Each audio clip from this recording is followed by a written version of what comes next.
দুর্গাপুরে ডাক্তারি ছাত্রীর ধর্ষণের যে খবর তা অত্যন্ত দুর্ভাগ্যজনক, অবাঞ্ছিত ঘটনা। আমরা কঠোরতম ভাষায় নিন্দা করছি।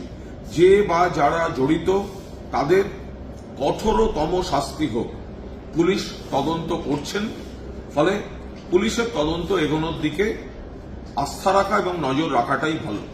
মনে রাখবেন, আরজি করের ক্ষেত্রে 24 ঘন্টার মধ্যে পুলিশ অ্যারেস্ট করেছিল। পরে সিবিআইও বলেছে সেই অ্যারেস্টটাই ছিল সঠিক। কদিন আগে মালদার ক্ষেত্রে দেখেছেন এক ডাক্তারি ছাত্রী, সম্ভবত আরজি করের ডাক্তারি ছাত্রী, তার রহস্য মৃত্যু। সেখানে আবার অভিযোগ এক ডাক্তারি ছাত্রের বিরুদ্ধে এবং সেই মতোই অ্যারেস্ট। ফলে সাত তাড়াতাড়ি গোটা বিষয়টার মধ্যে ধর্ম এবং রাজনীতি না জড়িয়ে পুলিশের উপর আস্থা রাখা যাক।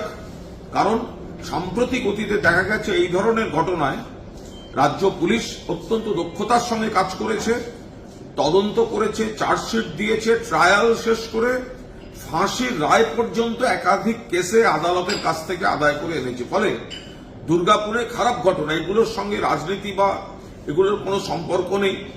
বিকৃত খারাপ ঘটনা যদি ঘটে থাকে কঠোরতম শাস্তি দোষীদের পাওয়া উচিত। পুলিশ দেখছে। আর এ বিষয়ে সিপিএম এর যা ট্র্যাক রেকর্ড আর বিজেপির রাজ্যগুলিতে যা ঘটছে তাদের বোধহয় কথা না বলাই ভালো। খারাপটা সবসময়ই খারাপ। ফলে যারা এই কাণ্ড করেছে পুলিশ নিশ্চিতভাবে বিষয়টা একটুখানি পুলিশকে সময় দিয়ে সেদিকে তাকিয়ে থাকাটা ভালো।